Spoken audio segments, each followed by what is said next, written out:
இப்ப பாத்தீங்கன்னா இன்னொரு முக்கியமான விஷயம் என்று சொல்லப்படுறது வந்து உங்கள் மீது ஒரு தவறான பிரச்சாரம் இருப்பதாகவும் ஒரு செய்தி இருந்தாலும் கூட இப்ப நீங்க சொல்றீங்க உங்களோட கொள்கையிலே வந்து நீங்க பிரச்சாரம் செய்றீங்க அப்படின்னு சொல்றீங்க. இப்ப நான் கூட கடந்த சில நாட்களுக்கு முன்பு மெரினா கடற்கரையில ஞாயிற்றுக்கிழமை காலையில் போகும்போது உங்களோட அமைப்பை சேர்ந்த பல இளைஞர்கள் வந்து அங்கங்கு வந்து அந்த கேம்ப் மாதிரி போட்டு அங்கங்க வந்து குரான்களை முஸ்லீம் அல்லாதவர்களுக்கு இந்த குரான்களை நாங்கள் இலவசமாக வழங்கிறோம் அப்படின்னு சொல்லி பல பகுதிகளில் வந்து இந்த குரானை கொடுத்துட்டு இருக்கீங்க. நானும் பார்த்திருக்கேன், கண் கூட பார்த்திருக்கின்ற பல நிகழ்ச்சிகளும் நீங்க வந்து இந்த மாதிரி செஞ்சுக்கிட்டு இருக்கீங்க. இப்போ இந்த இஸ்லாமை நீங்க வந்து பரப்புறீங்களா? அதாவது மதமாற்றம் என்ற விஷயத்தை நீங்களும் ஈடுபட்டு பல இந்துக்களையோ இல்ல கிறிஸ்துவர்களையோ இஸ்லாமியாக மாற்றுவதற்கு முயற்சி செய்றீங்களா? அதுக்குன்னு நாங்க எந்த முயற்சியும் பண்ணல. இதுக்கு முக்கியமான காரணம் என்னன்னு சொன்னா, எங்களை பத்தி அவங்க தப்பா நினைக்கிறாங்கல்ல, இஸ்லாம் வந்து தீவிரவாதத்தை தூண்டுது, அது நீங்கிருச்சுன்னா நல்லிணக்கம் ஏற்படும். குரானை படிச்சுட்டாங்கன்னு வைங்களேன், குரான்ல ஒரு மாதிரியா இருக்கு, இவங்க ஒரு மாதிரியா இருக்காங்களே, அப்ப இஸ்லாத்துக்கு இது சம்பந்தம் இல்ல என்று அந்த மக்கள் வந்து அந்த இஸ்லாத்தின் மீது உள்ள வெறுப்பை, அந்த கசப்பை நீக்கிக் கொள்வதற்கு தான் இது கொடுக்கறமே தவிர நாங்க மதமாற்ற நிகழ்ச்சின்னு எதுவுமே நாங்க நடத்துறது இல்ல. யாரையும் போய் ஊரா போய் இஸ்லாத்துக்கு வாங்கன்னு கூப்பிட மாட்டோம். கசப்பை நீக்குவதற்கு நாங்க என்ன செய்வோம், இஸ்லாத்தை அறிந்து கொள்ளுங்க, குரானை நீங்க படிங்க, முகமது நபினா இவர் தான் படிங்க என்று புஸ்தகங்கள் கொடுக்கறமே தவிர அது அறிந்து கொள்வதற்கு தான். அதன் மூலமா சில பேர் புரிந்து இஸ்லாத்து வரவும் செய்யலாம். கசப்பு நீங்கிருச்சுன்னா வரவும் செய்யலாம், வராமலும் போகலாம். உண்மையை தெரிந்து கொள்வது எங்க நோக்கம். இப்போ வந்து தமிழக அரசு ஒரு சட்டத்தை கொண்டு வந்திருக்கின்றது. அதாவது நீங்க வந்து 5 வேளை தொழுவது வந்து உங்க கடமைகள்ல ஒரு கடமையாக போற்றப்படுகின்றது. இப்ப வந்து எல்லா மசூதிகளிலும் இந்த 5 வேளை தொழுகை நடைபெறுவது வழக்கமாக இருக்கு. இப்ப அந்த கூம்பு வடிவிலான அந்த ஹாரன் வைத்து வந்து செய்யக்கூடாது, இந்த பாங்கு பாட ஓதக்கூடாது அப்படின்ற ஒரு சட்டத்தை வந்து அமுலாக்கி இருக்கிறார்கள். அதனால காவல்துறை அதிகாரிகள் வந்து அனைத்து மசூதிகளும் வந்து அந்த கூம்பு வடிவா அந்த அனௌன்ஸரை வந்து கழட்டணும் அப்படின்னு சொல்லிட்டு பல்வேறு பகுதிகளில் மசூதிகளில் பிரச்சனை செய்வதாக ஒரு கருத்து இருக்கு. இது எப்படி நீங்க ஃபேஸ் பண்ண போறீங்க, என்ன பண்ண போறீங்க இதுக்கு? அதாவது அந்த கூம்பு வடிவம் வந்து அரசுல சட்டம் போடல, நீதிமன்றத்துல தீர்ப்பு வழங்குறாங்க. எந்த அடிப்படையில் வழங்குறாங்கன்னு கேட்டா, இந்த ஒளிபெருக்கிக்கு தனியா சட்டம் இருக்குது, அதுல யாருக்கு டிஸ்டர்ப் பண்ணக்கூடாதுங்கிற ஒரு ரூலை வைத்துக்கொண்டு இது கூம்பு வடிவம் வந்து அதிகமான மக்களை சென்றடையும், பாக்ஸ் வடிவம் வந்து அங்க பக்கத்தில் உள்ளவங்களை தான் சென்றடையும். பாக்ஸா இருந்தால் பிரச்சனை இல்ல, கூம்பா இருந்தா மொத்தத்துல பாதி சென்னைக்கு கேட்கறவங்க கூட கூம்புகள் இருக்குது. அப்படி நீங்க அலற வைத்தீர்களே ஆனால் எங்களை பாதிக்குது என்று சில பேர் வழக்கு போட்டதுனாலதான் அதை நீங்கள் அகற்றணும்னு கோர்ட்ல வந்து உத்தரவு போட்டிருக்கிறாங்க. அதுல வந்து உத்தரவு போடுவது பிரச்சனை இல்ல, கூம்பு வைத்து தான் நாங்கள் செய்யணும் என்பது மார்க்க சட்டம் கிடையாது. நபிகள் நாயகம் காலத்துல கூம்புலாம் கிடையாது, ஸ்பீக்கரும் கிடையாது, அது இல்லாமலே நாங்கள் செய்யலாம். ஆனா இதுல என்ன பிரச்சனை நாங்க பாக்குறோம் என்றால், இது ஒரு 3 நிமிஷம் 2 நிமிஷம் தான் வரும், இது பெரிய ஒரு டிஸ்டர்ப் எல்லாம் பண்ணாது. அவருக்கு இருந்தாலும் நீங்க பண்ணீங்க எல்லாம் விட்டுறலாம். ஆனால் அது இப்ப சமநிலையில் இருக்கணும். இந்த சட்டத்தை மீறக்கூடாதுன்னு சொன்னா இந்த ஒளிபெருக்கிக்கு உள்ள சட்டங்கள் வந்து இந்துக்களுக்கு அப்படி இருக்கணும், கிறிஸ்தவர்களுக்கு அப்படி இருக்கணும், அரசியல் கட்சிகளுக்கு அது மாதிரியாக இருக்க வேண்டும். அப்படி எல்லாருக்கும் செய்து விட்டு இதையும் செய்தார்களே ஆனால் எங்களை நசுக்கிறாங்கன்னு அர்த்தம் வராது, என்ன வராது. அதே முஸ்லீம் மட்டும் எப்படி ஆக்குறீங்க? சட்டத்துல சிலது இருக்குது, சட்டத்துல இருந்தால் உதாரணமா சாலை மறியல் சட்டத்துல இல்ல, எல்லாரும் சாலை மறியல் பண்ணும்போது விட்டுட்டு நாங்க பண்ணும்போது அடிச்சு வரட்டா, அப்படித்தான் நாங்களும் சாலை மறியல்ங்கிறது கிடையாதுன்னா யாருக்கு இல்லைன்னு சொல்லிவிட்டால் எங்களை அந்நியப்படுத்துறாங்கன்ற எண்ணம் எங்களுக்கு வராது. எல்லா மக்களுக்கும் அதை கொடுத்துட்டு ஒரு மதத்தினருக்கு மட்டும் மறுக்கும் பொழுது மட்டும்தான் பிரச்சனைகள் வருகிறது. அதனால நாங்க எந்த சட்டத்தை அவங்க போட்டாலும் நாங்க ஒபே பண்ணுவோம், அது சமநிலையில் இருக்கணும். இது ரொம்ப நாளா இருக்கிற சட்டம் தான், இது புதுசா உள்ள சட்டம் இல்ல. கூம்பு மேட்ரு வந்து சுதந்திரம் அடைஞ்சதுல இருந்து இருக்கிற ஒரு சட்டத்துல உள்ளதுதான் அது. இப்போ ஒட்டகம் அறுத்தல் பத்தி ஒரு வழக்கு வந்திருக்குது, அவங்க வந்து தடை பெய்திருக்கிறார் உயர்நீதிமன்றத்தில். அது மட்டுமல்ல, இப்ப வந்து வெளியே இப்ப பக்ரீத் வர இருக்கிறது, அதுக்காக தான் இந்த வழக்கு தொடுக்கப்பட்டிருக்கிறது. இந்த வழக்கின் காரணமாக பல்வேறு இஸ்லாமிய அமைப்புகளும் போராட்டங்கள், ஆர்ப்பாட்டங்கள், அதுக்கப்புறம் வந்து பொதுக்கூட்டங்கள் போன்ற விஷயத்தை நடத்துறாங்க. இந்த மாதிரி நாங்கள் வந்து ஒட்டகம் அறுப்பது வந்து எங்களுக்கு பக்ரீத் கடமைகள் ஒரு கடமை, அதனால நாங்கள் அறுத்தே தீர்வோம் அப்படின்ட்டு சொல்லியிருக்கீங்க. இதுவே சில இயக்கங்கள் வந்து நாங்க இந்த நீதிமன்ற இதே வந்து நாங்க மீறி செயல்பட்டு இல்ல, நாய் திங்க முடியாதுன்னு சொல்ல முடியுமா? நாய் ஒருத்தன் விற்க முடியாத தவிர அவனுக்கு விரும்பி திண்டான அது கட்டுப்படுத்தாது. அப்ப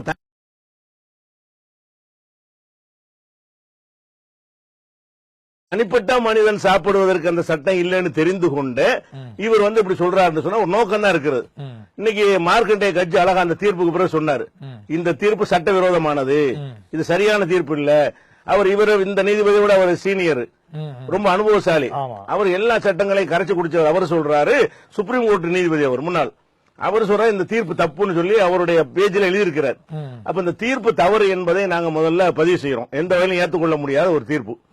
அடுத்ததாக, சரி இப்படி தீர்ப்பு அளிச்சிட்டீங்க, தீர்ப்பு அளிச்ச பிறகு மத்தல எப்படி நடக்கிறீங்க? தீர்ப்பு அளிச்சிட்டாங்கன்னா இப்ப அந்த மகாராஷ்டிரா உரியடிக்கிற போராட்டம் இருக்குல்ல நிகழ்ச்சி. ஆமா ஆமா, அது வந்த நிகழ்ச்சி. அது ஒரு குறிப்பிட்ட உயரம் தான் இருக்கணும்னு ஒரு கணக்கு இருக்குது. 2 பேர் 3 பேர் அந்த மாதிரி 15 அடி அளவுக்கு தான் இருக்கணும், அதுக்கு மேல இருக்கக்கூடாது ஒரு சுப்ரீம் கோர்ட்ல உத்தரவு போட்டாங்க. இது என்னன்னு கேட்டா கிட்டத்தட்ட ஒரு 40 அடிக்கு மேல வருது. ஒரு ஆள் போய் வச்சு நிக்கிறார். 10ல இருந்து ஆரம்பிச்சு 9, 8, 7 போய்கிட்டே இருக்குது. இதுக்கு கோர்ட்டு தடை செஞ்சிருச்சு. தடை செஞ்ச உடனே மகாராஷ்டிரா அரசாங்கம் என்ன செஞ்சாங்க, அதை விட்டாங்க. போய் வரும்போது அசம்பிள் பண்ணி அரெஸ்ட் பண்ணல, எந்த இடைஞ்சல் பண்ணல, நடத்தி முடிச்சவன அவங்களை கேச போட்டாங்க. நீதிமன்ற உத்தரவு மீறிட்டீங்க. அதை எங்களுக்கும் செய்யணும். நாங்க அறுப்போம், கொண்டு வரும்போது டிஸ்டர்ப் பண்ணக்கூடாது. ஒட்டகத்தை வரும்போது ஒட்டகத்தை நாங்க வளர்க்கற கூட கொண்டு வருவோம், சொந்த தேவை கூட கொண்டு வருவோம், காட்டுற கூட கொண்டு வருவோம். அறுக்கும் போதுதான் நாங்க மீறுற பிரச்சனை வரும். அந்த டிஸ்டர்ப் பண்ணாம அரசாங்கம் இருக்கணும் என்பதை நாங்கள் கோரிக்கையாக வைத்து நாங்கள் ஒட்டகம் அறுக்கிறோம். எங்க மக்கள் அறுப்பாங்க, அதுக்கு நீ என்ன கேஸ் போடுங்க, நாங்க சந்திச்சுக்கிறோம், எல்லாருக்கும் போடுற மாதிரி அப்படிங்கிற நிலைப்பாட்டை நாங்க இருக்கிறோம். தடுக்க கூடாது. இன்னொரு விஷயம் என்னன்னா, இன்னைக்கு ஒட்டகம் சொன்ன மாதிரி நாளைக்கு ஆட்டுக்கு சொல்லுவாங்க. இப்ப ஆடு இருக்கிறோம்ல, நாங்க தொட்டில இருக்க மாட்டோம், குர்பானிய வீடுகள்லாம் இருப்பீங்க. எங்க தேவைக்கு இருக்கிறதுக்குள்ள வீடுகள்ல இருப்போம். அப்ப இதுக்கு நாளைக்கு இதே தடை வருமே. அப்ப ஒண்ணு இது போயிருமா? ஒட்டகத்தை யாரும் சாப்பிடறதும் கிடையாது, நல்லாவும் இருக்காது, அது ஊக்குவிக்கவும் கிடையாது. அது விரும்பின ஒருத்தன் செஞ்சான், ஒரு 2 ஒட்டகம் 3 ஒட்டகம் 10க்கு தாண்டாது, குர்பானி போட்டு வாங்கிக்கிறது, பிரிச்சு இலையில கொடுப்பாங்க. இதுல ஆடு மாடு நிறைய நாங்க கொடுத்துட்டு இருக்கிறோம். இதுக்கே நாங்க செய்யறோம் என்றால் நாளைக்கு இது ஆட்டுக்கு வரும், நாளைக்கு மாட்டுக்கு வரும். ஒண்ணுதான் நீங்க காரணமாக செயல்படுறீங்க. அதுக்காக தான். இப்ப இன்னொரு விஷயம் பாத்தீங்கன்னா, உங்க இயக்கம் ஒரு கட்டுக்கோப்பான இயக்கமா இருந்திருக்கு. உங்கள் தலைமையில அனைத்து இஸ்லாமியர்களும் ஒன்று கூடி மிகப்பெரிய போராட்டங்கள், ஆர்ப்பாட்டம் எல்லாம் நடத்திருக்கீங்க. ஆனா சில காலத்துல வழக்கமான எல்லா இயக்கங்களும் ஏற்படுற மாதிரி இந்திய தௌஹீத் ஜமா எஸ்எம் பாக்க தனியா போனாரு. அப்புறம் பாத்தீங்கன்னா உங்க இயக்குள்ள தடா ரஹீம் போன்றவர் பலர் இருக்காங்க, அக்ரம் கான் போன்ற பலரும் பல மேலை நாசர் போன்றவர் பல இயக்கங்களாக இது சின்ன சின்ன இயக்கமா கொஞ்சம் கொஞ்சமா சின்ன சின்ன இயக்கமா போயிட்டு இருக்குது. அதனால இவ்வளவு பெரிய பிரம்மாண்டமான இயக்கத்தை நடத்தி கொண்டிருந்த நீங்கள் இப்ப எல்லா சின்ன சின்ன இயக்கங்கள், ஆனா எல்லாமே உங்கள் சகோதரர்கள், உங்களிடம் பயின்றவர்கள், உங்களிடம் பயிற்சி பெற்றவர்கள் எல்லாம் இப்ப தனித்தனியா போயிட்டு அவங்க இயக்கத்தை நடத்திட்டு இருக்காங்க. அவங்க சுயலாபத்துக்காகவும் செயல்படுவதாக கூறப்படுகிறது. இது உங்களுக்கு மன வருத்தத்தை அளிக்கிறதா, இல்ல நம்ம பற்றி செய்ய பணியை இவங்களும் செய்கிறார்கள் என்ற மகிழ்ச்சி அளிக்கிறதா?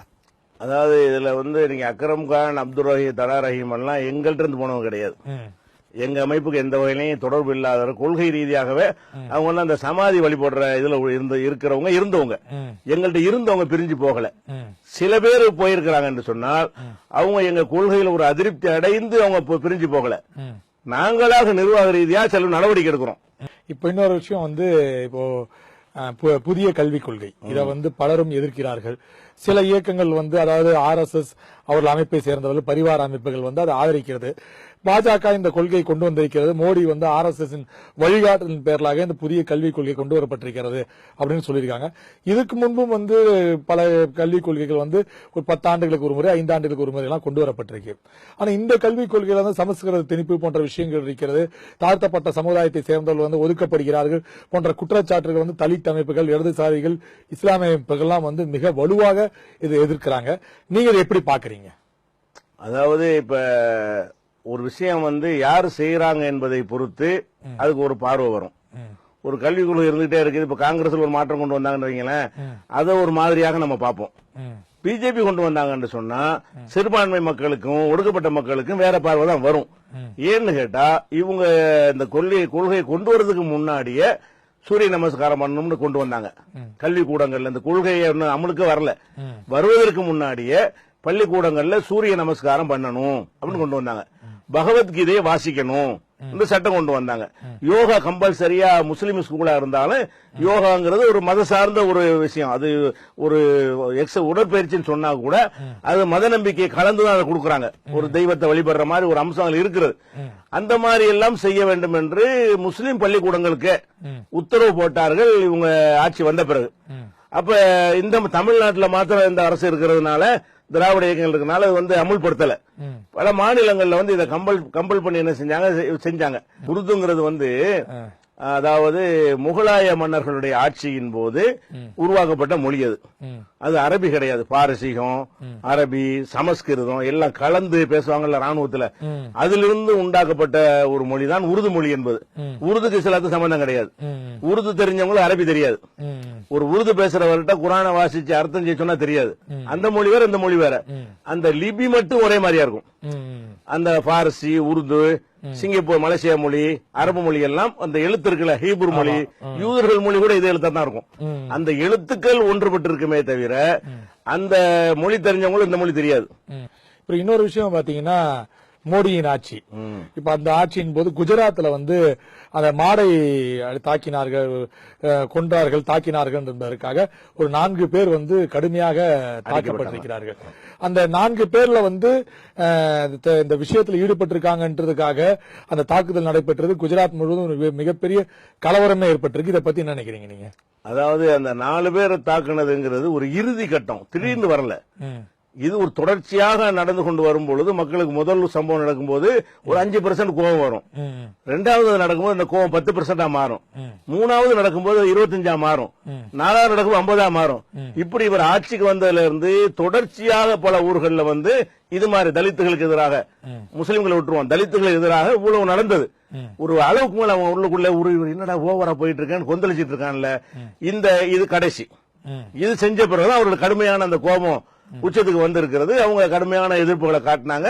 வரலாறு காணாத அந்த ஊனாங்கிற இடத்துல வந்து மக்கள் கூடி தங்களுடைய எதிர்ப்பை தெரிவிச்சாங்க. மாட்டு எடுக்க மாட்டோம்ட்டாங்க. செத்து போட மாடுகள்லாம் தெரு தெருவா கிடந்தது. அரசாங்கம் பணிஞ்சது. இது வரைக்கும் எதுக்கும் வாய் திறக்காத மோடி அன்னைக்கு வாய் திறக்கிறாரு. என்னைய அடிக்க வேணும்னா அவங்களையும் அடிக்கிறீங்கன்னு கேட்கிறாரு. அப்ப இது முதல் அடி விழும்பு கேட்டிருந்தா நின்று இருக்கும். முதல் அடிச்சாங்க பாரு, ராத்திரியில வந்து ஏற்பட்ட போது. அப்ப நின்று இருக்கும். இவர் எல்லாத்தையும் பார்த்து கொண்டு இவர் அனுமதிக்கிறார் என்று நினைத்து கொண்டுதான் எல்லாம் செய்யறாங்க. மோடி ஆட்சி நம்மளுக்கு பாதுகாக்கும், நம்மளுக்கு சப்போர்ட் பண்ணும், அடிச்சாலும் ஒண்ணும் பண்ண மாட்டாங்க.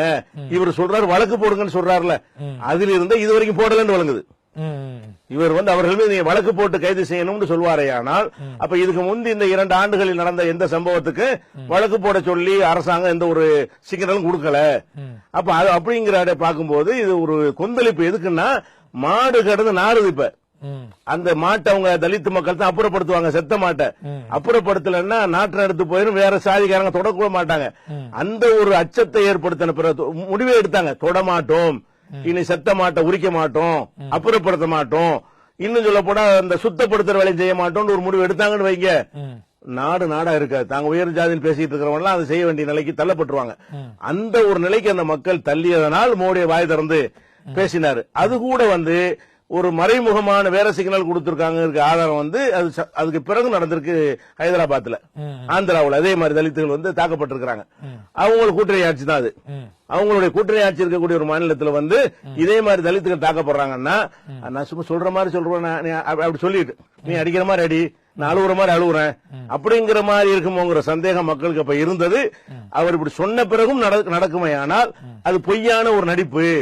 அவங்களுக்கு தெரியும் மோடி அப்படித்தான் சொல்லுவாரு, சும்மா சொல்லுவாரு, நம்ம போட்டு அடிக்கலாம் என்று அப்படித்தான் நடந்து கொண்டு இருக்கிறது. எந்த ஒரு மாற்றமும் வரல. இல்ல இப்போ குஜராத்ல அந்த 4 பேர் தாக்கியிருக்காங்க. அந்த 4 பேர்ல வந்து ஒரு இஸ்லாமியரும் அந்த தாக்குதல்ல ஈடுபட்டு அவரும் தலித்தை தாக்கியிருக்கிறார் அப்படின்ற ஒரு பேர் சொல்லப்பட்டிருக்கு. இப்ப இஸ்லாமியரும் தாக்குதல் ஈடுபட்டிருக்கான்னு சொல்றாங்க இல்லையா? அவன் ஈடுபட்ட எனக்கு தெரியல, புது செய்தியா இருக்குது. அப்படி ஈடுபட்டு இருந்தானே அவன் முஸ்லீமே இல்லவன், கண்டிப்பா முஸ்லீமா இருக்க முடியாது. முஸ்லீமுக்கு எண்ணமே வராது. இன்னும் சொல்ல போனா இவங்களே இந்த மாதிரி எல்லாம் செய்வாங்க. ஏன்னா காந்தியை போய் கொல்லும் போத இஸ்மாயில் பச்சை குத்திட்டு தான் போய் கொண்டாங்க. ஏன்னா முஸ்லீம் கொன்றான்னு வந்துடணும், உயிரோடு அந்த ஆள் பிடிபடலன்னு வைங்க கோச்ச யாருன்னு தெரியாம இஸ்மாயில் கொண்டுட்டான்னு வந்திருக்கும். உசுரோட பிடிபட்டு ஆள் யாருன்னு தெரிஞ்சதுனாலதான் நாங்க தப்பிச்சோம். இல்லன்னு அந்த நடந்த அன்னைக்கு திருப்பூர்ல வந்து வைக்கப்பூர்ல வச்சு முஸ்லீம்களை கொளுத்தி கொன்றாங்க. வதந்தி முஸ்லீம் கொண்டு விட்டாண்டு பரவி விட்டோன நேரு வந்து வானொலியில உரையாற்றி முஸ்லீம் கொல்லவில்லை, அவர் ஒரு பிராமணரு கோட்சேன்னு சொன்ன பிறகுதான் அந்த கலவரம் அடங்குனுச்சு. அதனால இவங்க ஒரு முஸ்லீம் பேரை கூட ஒருத்தனை வச்சு கூட கொண்டு போயிருப்பாங்க. முஸ்லீம் செய்யவே மாட்டான். இன்னும் சொல்ல போனா குஜராத்தை பொறுத்த வரைக்கும் இவங்களோட இப்படி இணங்குவான், முஸ்லீம் இணங்குவான் போய் அவனுடைய ரணம் இன்னும் ஆறலையே. அதனால வாய்ப்பே கிடையாது, பொய்யா பயன்படுத்திருப்பாங்க. நிஜமா அப்படி ஒருத்தன் போனா முஸ்லீம் அல்லவன். இன்னொரு விஷயம் காஷ்மீர் பிரச்சனை. 1947 இருந்து இந்த பிரச்சனை வந்து தீயாக பரவி கொண்டிருக்கிறது. ஆனால் வந்து அந்த பிரச்சனை வந்து கொஞ்சம் கொஞ்சமாக அடங்கிய போது இருந்தாலும் திடீர்னு விஸ்வரூபம் எடுத்து திடீர்னு வரும், திடீர்னு அடங்கும். வாஜ்பாய் ஆட்சி வரும்போது அவர் என்ன சொன்னாருன்னா, காஷ்மீர் வந்து ஷூட்டிங் நடைபெற்றுக் கொண்டிருக்கிறது, இனிமேல் ஷூட்டிங் நடைபெறாது, அப்படி திரைப்பட ஷூட்டிங் நடக்கிறது, இனிமேல் தீவிரவாத ஷூட்டிங் நடக்காது அப்படின்னு சொன்னார். அதுக்கப்புறம் திருப்பி காங்கிரஸ் ஆட்சி வந்தபோது திடீர்னு கலவரம் வரும், திடீர்னு அடங்கும் என்ற சூழ்நிலை ஏற்பட்டது. இப்ப திடீர்னு வந்து இப்போ வாணி அவர்களுக்கு சுட்டுக் கொல்லப்பட்டார், ஒரு மிகப்பெரிய பிரச்சனை ஆயிற்று. இருந்தாலும் மோடியின் கூட்டணி ஆட்சி தாங்க நடைபெற்றுக் கொண்டிருக்கின்றது. இப்ப இருந்தாலும் வந்து இந்த பிரச்சனை பூதாகரமாக போகின்றது. 60க்கும் மேற்பட்டோர் கொல்லப்பட்டிருக்கிறார்கள். அந்த பகுதியிலே வந்து பாகிஸ்தான் அந்த பகுதியை வந்து எப்போது வேணாலும் கைப்பற்றலாம் என்று துடித்துக் கொண்டிருக்கிறது. பில்லட்ஸ் போன்ற பிரச்சனைகள் எல்லாம் அங்கு அதிகமாகிக் கொண்டிருக்கின்றது. இளைஞர்கள் வந்து படிப்பதை விட்டுவிட்டு கல்லறியில் ஈடுபட்டுக் கொண்டிருக்கின்றார்கள். அதெல்லாம் தடுக்க வேண்டும் என்று மோடி கூறிக்கொண்டிருக்கின்றார்கள். இன்றோ நாளையோ அங்கு வந்து அமைதி குழு சென்று பேச இருக்கின்றது. இப்படியெல்லாம் இருந்தாலும் கூட இத்தனை ஆண்டு காலம் அந்த நீர்ப்போத்து நெருப்பா இருந்த அந்த பகுதி திடீர்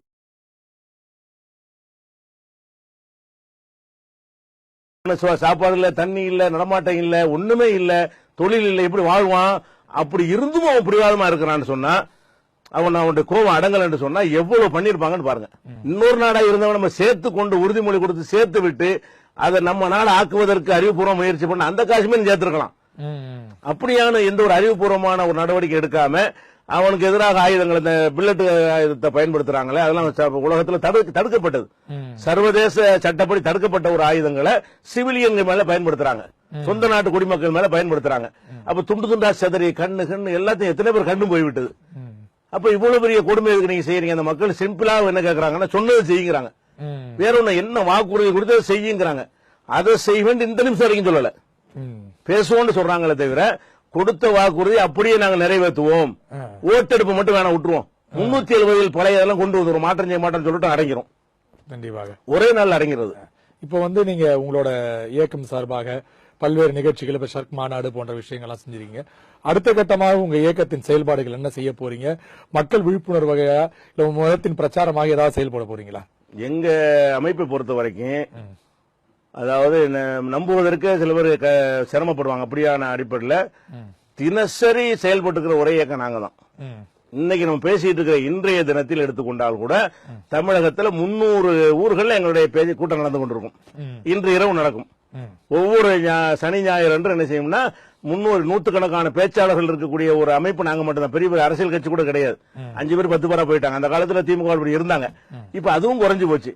அப்ப எங்களுடைய வேலை என்னன்னு கேட்டா, தொடர்ச்சியாக பிரச்சாரம் செய்து கொண்டே இருக்கணும்.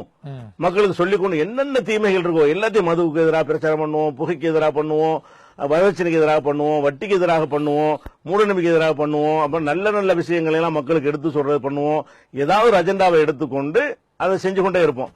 இப்ப கூட என்ன இப்ப அஜெண்டா என்னன்னு கேட்டா, இந்த ஒரு வருடத்திற்கு இணை கற்பித்தல், இணை ஒளி ஷிர்க் ஒழிப்பு மாநாடு நடத்திட்டோம். இப்ப நபிகள் நாயகத்தை முகமது ரசூலுல்லாஹ்னு ஒரு பாட்டு இருக்கு, லா இலாஹ இல்லல்லாஹ்னு ஒரு பாட்டு, அதான் ஷிர்க் ஒழிப்பு. அல்லாஹ்வை தவிர யாரையும் வணங்கக்கூடாது என்பது அது ஷிர்க் ஒழிப்பு வந்துருச்சு. இரண்டாவது எங்களுடைய அடிப்படை கொள்கை முகமது ரசூலுல்லாஹ். முகமது நபி சொன்னதான் நீங்க ஃபாலோ பண்ணணும்.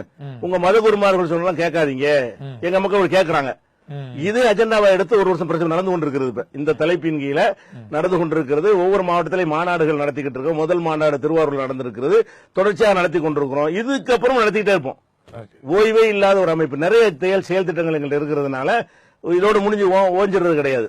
உங்களுடைய பல்வேறு வேலைகளுக்கு இடையே எங்களுக்கு நேரத்தை ஒதுக்கி இமயம் தொலைக்காட்சியில் உங்கள் பேட்டி கொடுத்ததுக்கு நன்றி. இமயம் தொலைக்காட்சி நிறுவனத்தாருக்கும் சிறந்த முறையில் கேள்வி கேட்ட தங்களுக்கும் அனைத்து நேயர்களுக்கும் எங்களுடைய வாழ்த்துக்களையும் நன்றி தெரிவித்துக் கொள்கிறோம்.